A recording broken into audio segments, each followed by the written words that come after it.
après pour partager aussi avec d'autres amis qui ne sont pas à mesure de nous joindre ce soir. Alors, nous avons la main levée de notre ami Bertrand Chiza. Soyez bref et précis pour que nous puissions avoir beaucoup de questions et des commentaires et donner la chance à plusieurs personnes de s'exprimer. Merci. À vous la parole, Bertrand. Merci beaucoup. Est-ce que vous m'entendez? Oui, très Oui, bien. on vous capte très bien, Bertrand. Merci. Très bien. Oui, merci d'abord beaucoup, professeur, pour pour vos réflexions. Je voudrais poser une question à propos du rôle de l'exhumation et de la préservation de ces sites où ont été faits des enterrements, enfin de ces fosses communes, en fait.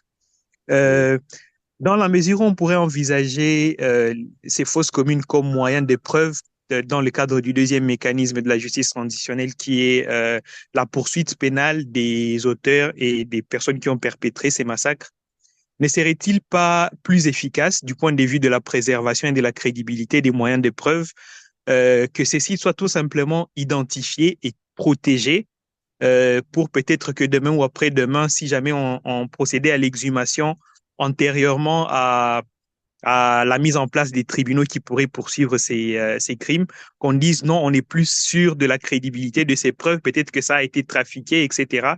Alors, ne serait-il pas plus efficace de les identifier, ces sites, tout simplement, et de mettre en place des mécanismes pour les protéger, pour protéger leur intégrité, jusqu'à ce que peut-être dans l'avenir, un tribunal soit mis en place et qu'après que ça ait servi de preuve, après, on pourrait procéder à l'exhumation et enterrer dignement les victimes qui se trouveraient encore dans ces fosses communes. C'est la question que j'avais, hein. Donc, c'est au niveau de la crédibilité de la preuve.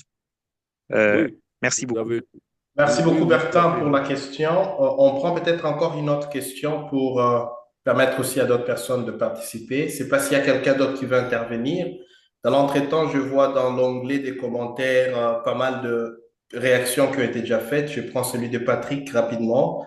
À compter du 19 au 20 septembre 2002, des éléments de l'ANC et de leurs alliés des forces d'autodéfense locales c'est pas si je peux lire, ont tué plus d'une centaine de civils dans les quartiers de Brazza, de ville de Kindu. Rapport mapping. Merci beaucoup de faire allusion à cet élément, Monsieur Patrick. Je sais pas s'il y a quelqu'un d'autre. Je vois la main levée des Clémentine. Clémentine, à vous la parole. Merci beaucoup, Christian. Merci, professeur, pour votre intervention de ce soir, encore une fois de plus. Ma question s'est positionnée en fait par rapport aux témoins. Lorsque vous avez parlé des témoins, vous avez parlé des témoins victimes qui sont morts comme étant des morts victimes. Et j'aimerais savoir, pour ceux qui sont des témoins, qui sont survivants, mais on n'arrive pas à retracer, ou qui sont retraçables, mais qui n'arriveront pas à s'exprimer vu les dégâts psychologiques. Est-ce que vous avez également installé des mécanismes pour pouvoir les prendre en charge? Et ma deuxième question également, c'était par rapport à l'exhumation des fosses communes. J'aimerais savoir, est-ce que vous avez quand même pu identifier quelques provinces et quelques statistiques pour ce qui concerne les fausses communes que vous avez pu trouver pour pouvoir faire des plaidoyers? Et ma troisième question, c'était par rapport à la FONAREV. Quelle est l'implication de la FONAREV par rapport à tout ceci? Est-ce qu'ils sont impliqués pour pouvoir faire des plaidoyers? Tout à l'heure, vous avez évoqué le fait que il n'y a pas eu de dénoncements ou soit des demandes au niveau international. Est-ce que la FONAREV peut se charger pour le faire? Je ne sais pas si je suis perdue sur ces points-là. Il y a trop des idées qui me viennent comme ça. Excusez-moi pour ça. Merci beaucoup, Clémentine, pour ces idées qui sont très intéressantes et pertinentes plutôt. Donc, on remet le micro au professeur pour réagir à cela et puis nous reviendrons à d'autres commentaires. Merci. oui, il y a tout d'abord pour Bertin, dont il est évident hein, que la préservation des fosses communes est un préalable à leur exhumation, hein, et que s'il n'y a pas ce travail de presque de protection qui aurait déjà dû être fait depuis des années, vous savez, il n'a pas été fait. Et donc, par exemple, pour les fosses communes de la Première Guerre, hein, creusées essentiellement par l'armée patriotique rwandaise, pendant la Deuxième Guerre, l'armée patriotique rwandaise a occupé une grande partie de l'est de la RDC. Et donc, toutes les fosses communes, grand nombre de fosses communes, ont pu être nettoyées, comme on dit. Qu'est-ce qu'on fait? C'est-à-dire, on déterre les corps, on les brûle ou on les jette dans une rivière, etc. Et à ce moment-là, vous ne savez plus faire d'exhumation, évidemment. Mais même ça, vous pouvez avoir des témoins de ces pratiques de nettoyage, hein, des fosses communes. Et cela devient aussi une preuve à charge, hein, contre, hein, ceux qui ont procédé à ces nettoyages. Ça prouve qu'ils avaient quelque chose à cacher et qu'ils ont tout fait pour cacher, hein. Et donc, il faudrait de fait, le rapport mapping donne certaines précisions, hein, mais il faudrait pouvoir retourner dans dans les sources du rapport mapping. Parce que le rapport mapping, il n'a rien inventé, hein. Euh, il s'est basé sur des sources provenant soit d'ONG congolaises, hein, soit d'ONG internationales, etc. Pour le cas dont j'ai parlé tantôt de Mwenga, si vous allez dans le rapport mapping, hein, ici j'ai sa version papier, mais vous allez aller dans sa version électronique, hein, en PDF. Vous allez dans la version électronique et vous tapez par exemple dans le champ de recherche, hein, Mwenga, hein, femme enterrée vivante, hein, et le rapport, le moteur de recherche va vous amener sur la description de, de ce crime-là, hein. En novembre, voilà, je l'ai sous les yeux, en novembre 1999, des éléments de la NCAPR ont enterré vivantes 15 femmes originaires des villages de Bulinzi, Ilinda, Mungombe et Ngando, dans les environs du centre-ville de Mwenga, à 135 km au sud-ouest de Bukavu. Avant d'être enterrées vivantes au centre-ville de Mwenga, les victimes ont été torturées, violées pour certaines, avec des bâtons et soumises à d'autres traitements cruels, inhumains et dégradants, consistant notamment à introduire du piment dans leurs organes génitaux. Les militaires avaient accusé les victimes de collaborer avec les Maïmaï. Bien, ce type d'incident, vous l'avez des centaines de fois, hein, dans le rapport mapping, hein, avec d'autres circonstances évidemment. Et le paragraphe se termine par la note de bas de page 569. Et si vous allez lire la note de bas de page, hein, vous allez voir qu'il y a là 8 sources qui ont été utilisées par le rapport mapping pour rédiger ces 10 lignes-là, hein, qui sont vraiment une synthèse extrême. Il y a d'abord des entretiens faits par l'équipe Mapping au Sud Kivu en novembre 2008 et en mars 2009. Il y a, je ne vais pas les dire tous, hein, mais il y a par exemple le ministère des droits humains de la RDC qui a publié le livre blanc La guerre d'agression en RDC, 3 ans de massacre et de génocide à huis clos, en octobre 2001. Ça a été publié, ça, hein. Et il y a par exemple la requête introductive d'instance à la Cour internationale de justice, un rapport du COGESCI, un livre de Jean Migabo Kaléré, Génocide au Congo, analyse des massacres, etc. Un mémorandum de la société civile du Sud Kivu à la MONUC de 1999. Et donc là-dedans, vous avez certainement dans tous ces documents qui sont qu'il serait possible de rendre public parce qu'ils ont tous été numérisés par le rapport, par l'équipe du rapport mapping. Donc nous essayons pour le moment d'obtenir tous ces documents.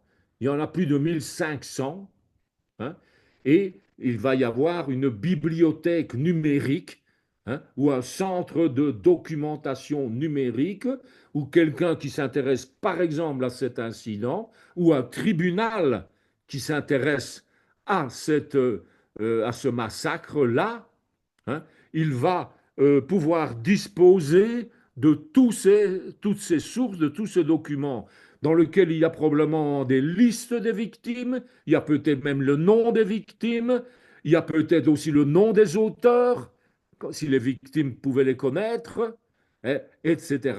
Donc, vous voyez que il y a un gros travail encore à faire, hein, pour préserver, protéger, hein, mais une série de preuves sont là-dedans. On peut retrouver les témoins, les gens qui peuvent venir, pourraient venir devant un tribunal, etc.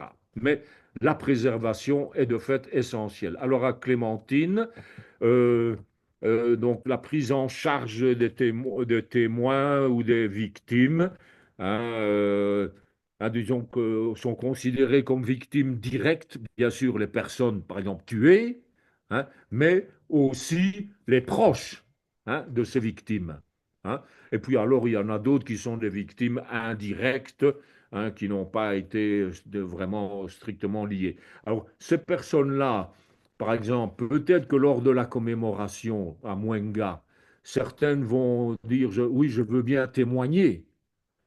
Elles vont évoquer donc quelque chose qui s'est passé il y a 25 ans. Elles vont évoquer la mort de leur père, de leur frère, de leur fils, etc. Euh, Elles vont être émotionnellement secouées, hein. Il faut éviter une retraumatisation, hein. Et il faut, par exemple, que dans cette cérémonie, hein, dans cette commémoration, il y ait l'un ou l'autre psychologue, hein, spécialiste en détraumatisation, pour encadrer justement des victimes qui veulent témoigner, mais qui vont peut-être craquer, hein, en faisant leur témoignage, hein. Donc voilà, ça, il faut réfléchir à tous ces aspects-là quand on. Hein, d'ailleurs, ce type d'accompagnement, il est maintenant fourni, hein, lorsqu'il y a des victimes qui viennent témoigner dans un tribunal, hein.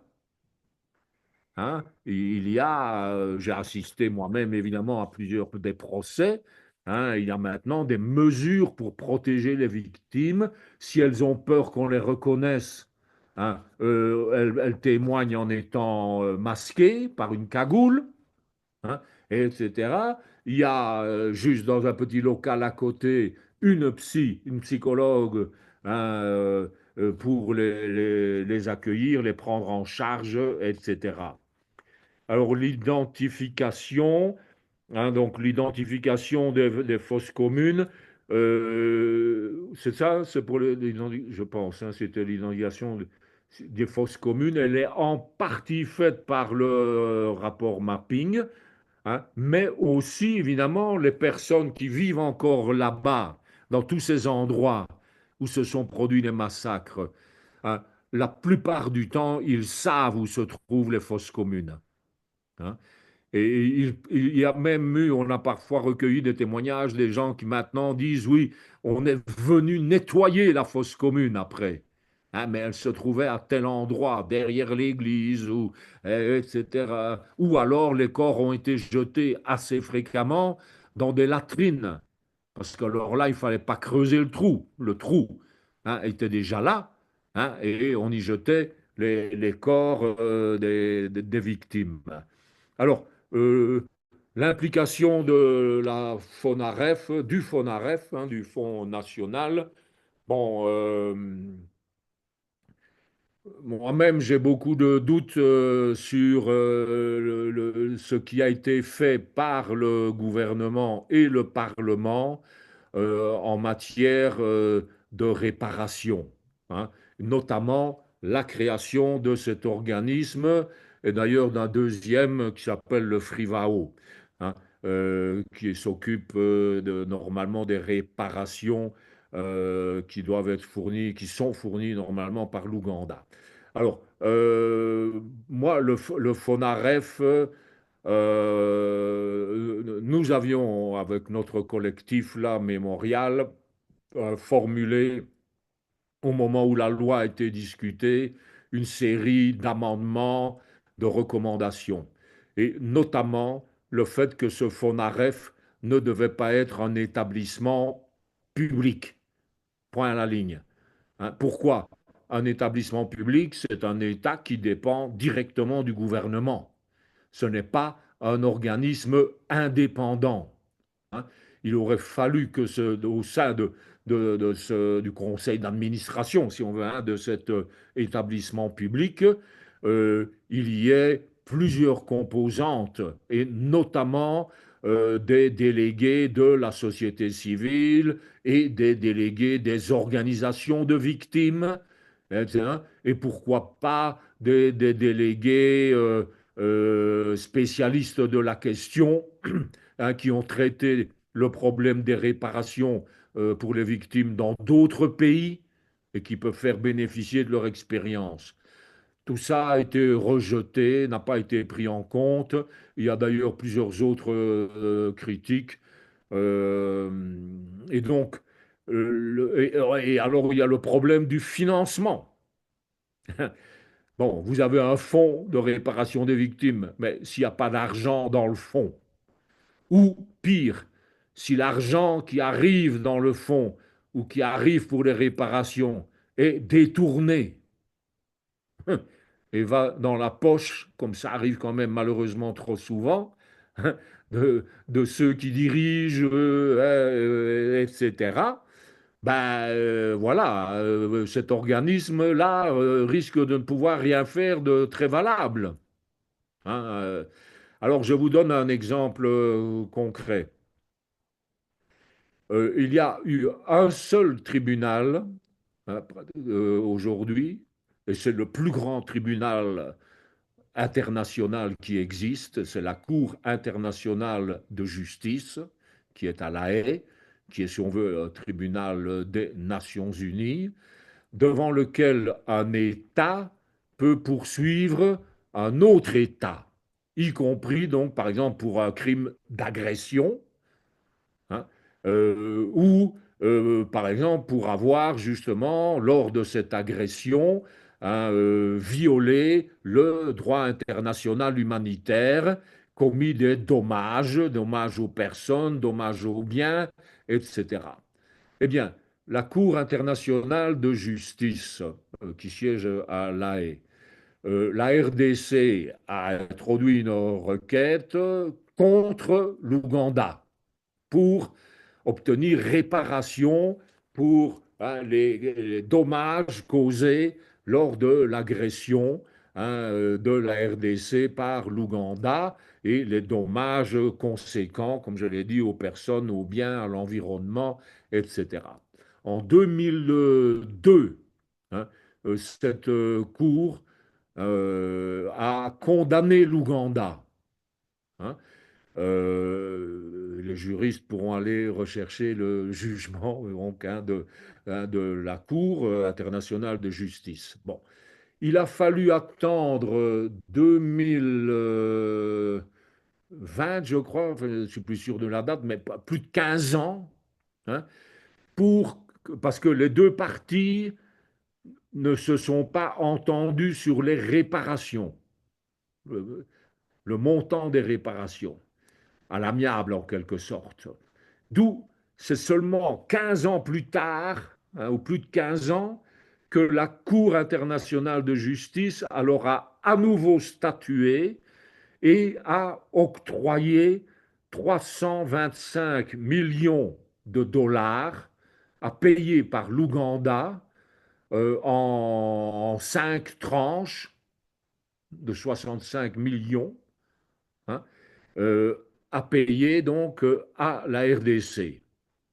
Et donc, les deux premières tranches de 65 millions euh, ont, dit-on, été payées par l'Ouganda.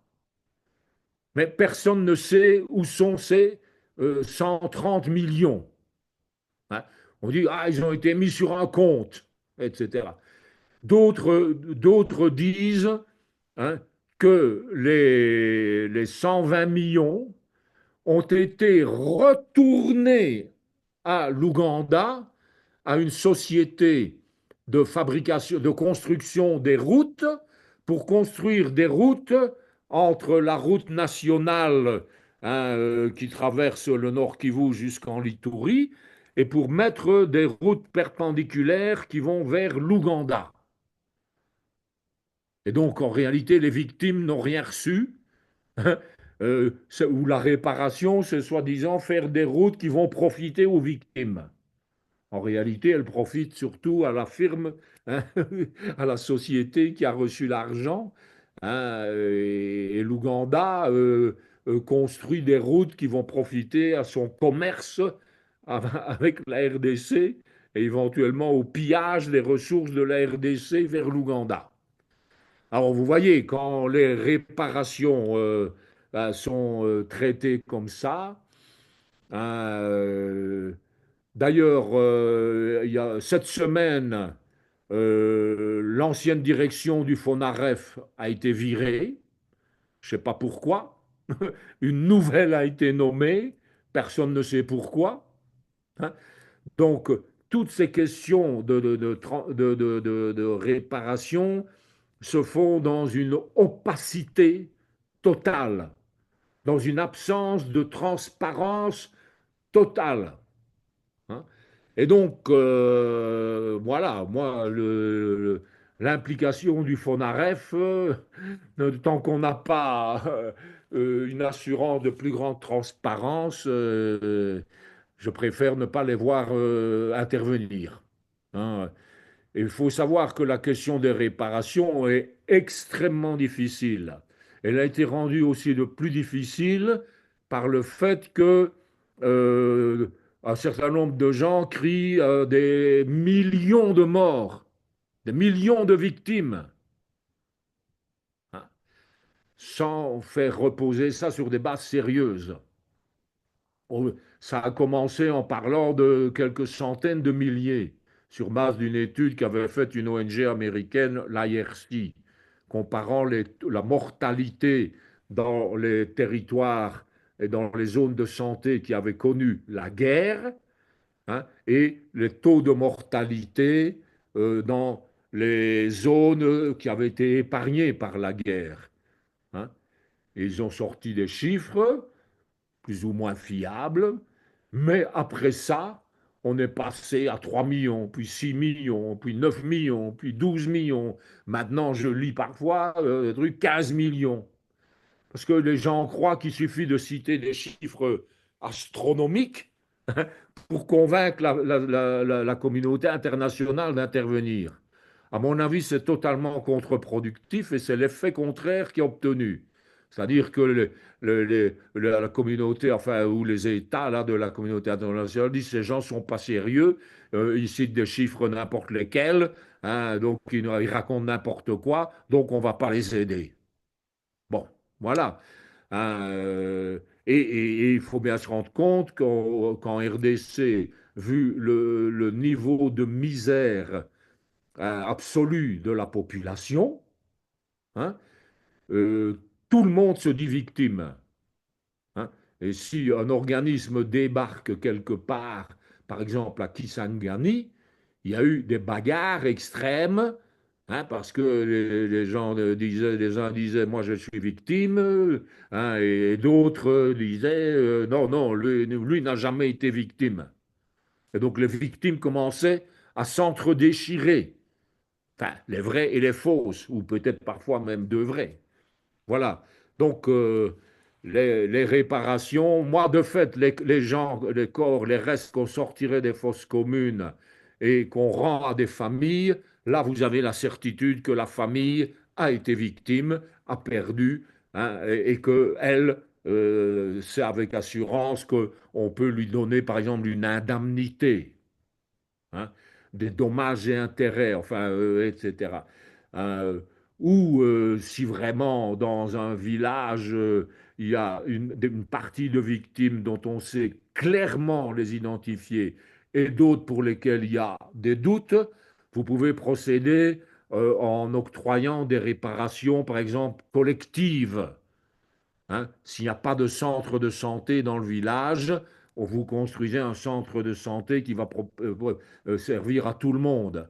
S'il n'y a pas une école primaire et que les enfants du village doivent faire des kilomètres et des kilomètres pour aller à l'école et que la communauté victime exprime ce besoin-là, vous réparez par ce moyen-là. Hein. Il faut bien maîtriser donc aussi le mécanisme dit de réparation. Voilà, Donc, je pense que j'espère la avoir réponse a répondu. été assez exhaustive et assez claire. Merci encore une fois, professeur Luc, pour ces réactions aux questions posées. Et je réalise malheureusement que nous sommes en train de filer déjà au-delà de l'heure.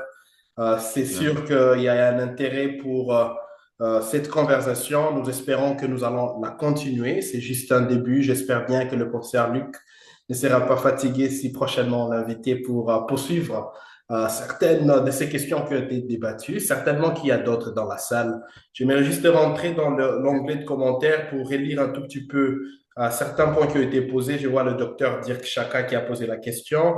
Le rapport mapping peut-il renseigner la démarche? Que faire pour déclassifier les noms des auteurs des crimes qui étaient identifiés initialement dans le rapport? Peut-être que s'il est encore là, il peut expliciter un tout petit peu. Mais il y a une proposition intéressante de M. Patrick Mundala qui dit il ne serait pas mieux de construire des cités pour exposer les victimes, les restes comme on fait au Rwanda, n'est-ce pas, pour permettre de reconstituer l'histoire et de la compter à chaque anniversaire. Et de mon humble avis, la culture ne doit pas primer sur l'histoire de la nation parce que ces gens sont morts dans des circonstances particulières et ça devrait être traité d'une façon particulière en mettant même nos us et coutumes en berne. Merci beaucoup, Monsieur Patrick, pour cette réaction. Certainement que c'est un débat intéressant que vous ouvrez par là, proposant bien sûr de créer, comme on a fait au Rwanda, des espaces physiques où il y a eu, par exemple, des fosses communes et protéger bien sûr ces espaces pour que les gens en fassent mémoire de manière un peu plus régulière, comme ça se fait déjà avec la célébration du Holocauste, pour aller se recueillir, se rappeler de ce qui s'est passé de là. Mais je vais peut-être laisser le micro au professeur Luc pour réagir en dernier point à la question ou d'autres questions qui ont été posées et remercier tout le monde d'avoir été présent ce soir. Je sais que nous le faisons un peu à la filée maintenant parce que nous sommes au-delà de l'heure, mais on va programmer un autre moment pour revenir à cette question, à cette conversation assez importante. Merci. Oui, je viens de réfléchir à un moyen de rester en contact avec tous les participants qui souhaiteraient, par exemple, être insérés dans le groupe de discussion WhatsApp Mémorial RD Congo. Hein, s'ils nous envoient là par le chat et qu'on conserve le chat, s'ils nous envoient par le chat leur numéro WhatsApp, nous les insérons dans ce groupe de discussion et par conséquent, presque tous les jours, ils pourront voir les incidents, mais aussi d'autres documents, d'autres réflexions, et je pourrais répondre, on pourra répondre à certaines des propositions qui sont faites là, plus en détail, et dès que le site web aussi sera remis en route. Là, nous pouvons envoyer une newsletter, hein, une lettre d'information pour les personnes qui souhaitent la recevoir. Et là aussi, on pourra les, les inscrire. Donc, n'hésitez pas. Là, je vois, il n'y a pas encore beau grand monde qui semble avoir mis leur numéro, mais voilà. Ah, si, voilà, il y en a qui commencent là. Pascal, je vois, et Christian, vous l'avez mis. Si on sait conserver à l'ensemble des numéros qui seront communiqués, ça va permettre de poursuivre le débat. S'il y a d'autres webinaires sur un peu toutes ces thématiques de la justice transitionnelle, les personnes pourront être invitées justement à nouveau à participer. C'est le moyen le plus simple hein, donc de communiquer ces numéros. Par exemple, sur la question, est-ce qu'il ne faut pas se faire comme au Rwanda, des cités, hein, euh, je pense par exemple au Rwanda, il y a énormément hein, de mémoriaux, hein, de monuments. Hein, et de sortes de cimetières, quoi, hein, avec des fosses communes, parce qu'au Rwanda, ils ont très peu ouvert les fosses communes. Hein, et identifier les corps, ça a été assez rare. Vous savez qu'il y a aussi un musée du génocide à Kigali, hein, mais euh, dans la mémoire, il faut faire très très attention. Hein, par exemple, dans le musée du génocide hein, à Kigali, vous avez la version des vainqueurs donc du FPR sur le génocide, sur les causes, les origines du génocide. Hein. Et vous n'avez rien, par exemple, qui va évoquer, tout va évoquer évidemment les crimes commis abominables de génocide contre les Tutsis, mais ce n'est pas au musée du génocide que vous allez avoir des informations sur les crimes qui ont été commis par le FPR. Hein. Donc, le travail de mémoire peut être sélectif, la mémoire sélective, où la justice transitionnelle peut être instrumentalisée. Hein. Par exemple, les mécanismes judiciaires mis en œuvre au Rwanda n'ont servi qu'à poursuivre que les génocidaires hutus. Hein.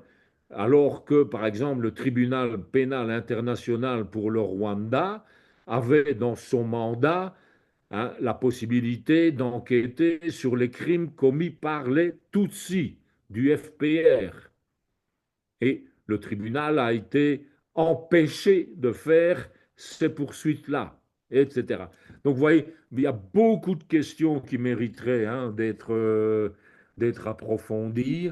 Hein, et malheureusement, je crois qu'on n'aura pas vraiment le temps. Hein. Le mieux, là, donc, je le répète, n'hésitez pas là, hein, envoyer dans le chat, là, vous tapez dans le chat de groupe de la réunion, là, hein, qui est dans la colonne de droite, envoyer un message hein, à les fosses communes. Plusieurs ont envoyé un message et plusieurs viennent d'envoyer leur numéro. Il faut peut-être laisser ouvert euh, un instant pour permettre cela. Et donc moi, euh, je remercie justement ceux qui ont été un peu à l'initiative, qui m'ont invité hein, à parler de ces questions, de la question plus précisément des fosses communes, hein, qui, je le répète, je ne suis pas le seul, mais il y a bon, il faut vraiment pousser dans cette direction, s'organiser, aller voir les communautés de victimes, leur demander hein, si ils souhaitent hein, justement qu'on procède à des exhumations ou simplement à des commémorations, en restant simplement au niveau de la commémoration, hein, ou si elles veulent aller plus loin, etc., pour arriver à mettre fin hein, à cet empire du silence hein, qui règne hein, sur le rapport mapping, hein, sur les auteurs des crimes documentés par le rapport mapping. Oui, quelqu'un a posé une question. Hein, donc, le rapport mapping, je vais répondre à celle-là. Le rapport mapping ne reprend pas le nom des auteurs, mais le Haut Commissariat des Nations Unies aux droits de l'homme a clairement déclaré qu'il y a une base de données contenant les noms de tous ces auteurs présumés, que eux-mêmes d'ailleurs, que l'équipe du rapport mapping est allée chercher dans tous les sources, dans tous les documents faits par des ONG congolaises ou par des ONG internationales de droits de l'homme, etc. Ils n'ont fait aussi que compiler, en quelque sorte, aussi bien les faits et les résumés, mais aussi ils ont compilé et mis dans une base de données. Malheureusement, ils refusent, alors que cela existe, de la communiquer. Il y a en 2015, si je ne me trompe, plus d'une centaine d'ONG congolaises ont fait une lettre au haut commissaire lui demandant de remettre cette base de données. Et il a répondu négativement en disant que ça risquait de mettre en danger les témoins, les victimes survivantes, que ça pouvait amener peut-être à la destruction des preuves, etc., et qu'il ne pourrait transmettre ces noms qu'à un tribunal indépendant. Et comme il n'y a pas eu jusqu'à présent de tribunal indépendant mis en place pour juger ces crimes, cette base de données reste dans les tiroirs ou dans les coffres-forts du Haut Commissariat des Nations Unies aux droits de l'homme. Et moi, je considère, j'ai fait partie du Haut Commissariat, c'était mon employeur pendant des années, mais je considère que là, ils ils se rendent presque complices de l'impunité, parce qu'ils bloquent hein, à des éléments évidemment fondamentaux hein, pour pouvoir justement faire avancer la justice, la vérité, même les réparations, etc. Parce que les réparations, en principe, les premiers à devoir les payer, c'est les auteurs, hein, y compris quand ils sont poursuivis en justice, hein, etc. Donc, c'est un très long combat, mais il faudrait on accélère. Et pour accélérer, je pense, et nous sommes maintenant de plus en plus à le penser, que l'accélérateur, c'est l'exhumation des fosses communes. Voilà, c'est ma Voilà, encore une conclusion. fois, professeur Luc, merci, merci infiniment pour non seulement votre disponibilité ce soir, de pouvoir partager avec nous dans le projet de société sur cette thématique de grande importance pour activer les mécanismes de justice transitionnelle en RDC, mais surtout pour remettre de la dignité à toutes les victimes de violations graves des droits de l'homme qui ont été commis en RDC depuis 3 décades de cela. Pour nous, en tant que projet de société, nous aimerions encore une fois vous revoir sur notre plateforme. Certainement, beaucoup d'entre nous qui sont en train de nous suivre maintenant l'aimeraient parce qu'il y a tant de questions, tant de points qui ont été soulevés qui méritent bien un espace, un temps plus ample pour pouvoir en débattre davantage. Donc, on va vous revenir, professeur, pour chronométrer notre créneau pour les prochaines semaines et pouvoir discuter davantage. Je rappelle seulement à l'audience de ce soir que Projet de société est une initiative qui a commencé depuis l'année passée, durant la période de la campagne électorale, où on a réalisé qu'il y avait un manque de sérieux de débat dans toutes les questions qui concernent la citoyenneté et responsable, les questions qui touchent à l'actualité, les questions qui sont d'importance, et on a voulu créer cet espace pour en faire intervenir différents experts, dans différentes thématiques. C'est tous les jeudis à partir de 19h30 heure de Kinshasa où nous rencontrons un expert qui nous parle d'une thématique d'importance nationale et qui permet bien sûr de susciter des débats et des réflexions qu'on ne trouve pas très souvent dans les réseaux sociaux ou dans des espaces où on n'a pas vraiment accès à des informations fiables. Donc, on vous donne encore rendez-vous le jeudi prochain pour une autre émission et on restera, comme le professeur l'a dit, pour ceux-là qui ont déjà partagé leur numéro, et ceux-là qui ne l'ont pas encore fait, vous pouvez envoyer un petit message à mon adresse, à mon numéro de téléphone WhatsApp quand je suis connecté avec le professeur. Je pourrai lui balancer tous les contacts que nous avons Voilà. reçus et nous pourrons ensemble rester en discussion sur ces thématiques de grande importance nationale. Voilà encore une fois, bonne soirée à vous. Merci encore une fois, professeur, et à très vite pour la suite. Ciao, ciao. OK, merci. Merci. Au revoir.